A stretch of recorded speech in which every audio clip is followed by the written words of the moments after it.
नमस्कार मित्रों, हस्तरेखा विज्ञान सामान्य परिचय का हमारा जो ये 13वां अध्याय है, इसमें हम भाग्य रेखा के बारे में विस्तृत वर्णन जानेंगे कि भाग्य रेखा का प्रादुर्भाव हमारे हाथ में कई जगह से होता है। जैसा कि मैंने पूर्ववर्ती जो अध्याय है उसमें बतलाया था कि भाग्य रेखा का उद्गम हमारे हाथ में कहीं से भी हो सकता है, लेकिन भाग्य रेखा उसी रेखा को माना जाएगा कि जो शनि पर्वत पर आकर के परिलक्षित हो। अब भाग्य रेखा के अंदर कोई विशेष गुण होते हैं, क्योंकि जिस व्यक्ति के हाथ में भाग्य रेखा होती है,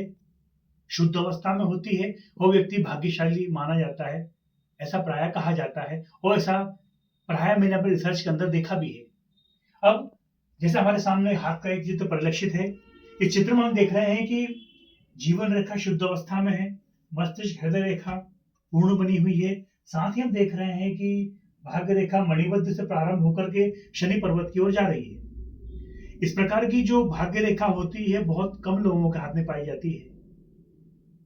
क्योंकि जिस किसी के हाथ में इस प्रकार का योग होगा, यदि व्यक्ति का हाथ वर्गाकार हुआ, उंगलियां गठीली हुई, मध्यमा उंगली का आकार थोड़ा बड़ा हुआ और इस प्रकार की भाग्य रेखा व्यक्ति के हाथ में है, तो निश्चय ही व्यक्ति अपने जीवन काल में ख्याति को प्राप्त करता है, उच्च पद को प्राप्त करता है और उच्च पद पर प्राप्त करके अपने जीवन में जो वैभव है, उस वैभव का विस्तार अपने जीवन के अंदर प्राप्त करता है। अब यदि यही भाग्य रेखा मणिबद्ध से प्रारंभ ना होकर के जीवन रेखा के साथ इसका प्रादुर्भाव हो, तो यह भी शुभ योग माना जाता है। क्यों? क्योंकि जिस किसी के हाथ में भी जीवन रेखा के साथ में भाग्य रेखा यदि जाती हुई शनि पर्वत पर दिखाई दे, तो ऐसा व्यक्ति अपने जीवन काल में राजा के समान जीवन जीता है। सस्ती चीजें ऐसी व्यक्ति अपने जीवन काल में कभी पसंद नहीं करता है। अच्छी शान शौकत से रहना उसे पसंद आता है और वो जो शान शौकत का खर्च है, वो खर्च उस भाग्य रेखा के माध्यम से, या फिर मैं कहूं कि वो जितना प्राप्त करना चाहता है, प्रकृति उससे अधिक उसको जीवन काल में देती है। पर इस प्रकार की जो भाग्य रेखा है, ये व्यक्ति को प्राय कभी कभी अहंकारी भी बना देती है। यदि व्यक्ति का बुध पर्वत विकसित ना हुआ हो, बुध पर्वत व्यक्ति का डाउन हो, इस प्रकार की भाग्य रेखा व्यक्ति के हाथ में दिखाई दे, जैसा व्यक्ति प्राय हिंसक हो जाता है, परंतु फिर भी व्यक्ति होता बड़ा भाग्यशाली है। भाग्य रेखा के बारे में हम और आगे वर्णन करें कि यदि ये भाग्य रेखा मस्तिष्क रेखा से प्रारंभ हो, अब मस्तिष्क रेखा से जिस भाग्य रेखा का प्रारंभ होगा, ऐसा जातक अपने जीवन काल के 45वें वसंत में भाग्योदय को प्राप्त करता है और उससे पहले का जो जीवन काल होता है, अर्थात ऐसा व्यक्ति जो है 16 साल की उम्र से ही कार्य करने में निपुण होता है, परंतु सिद्धि उसको जो है 45 साल के बाद ही उसको प्राप्त होती है।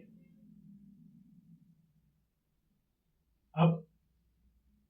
यदि इस प्रकार की भाग्य रेखा हो, अर्थात हृदय रेखा से किसी की भाग्य रेखा निकले और वह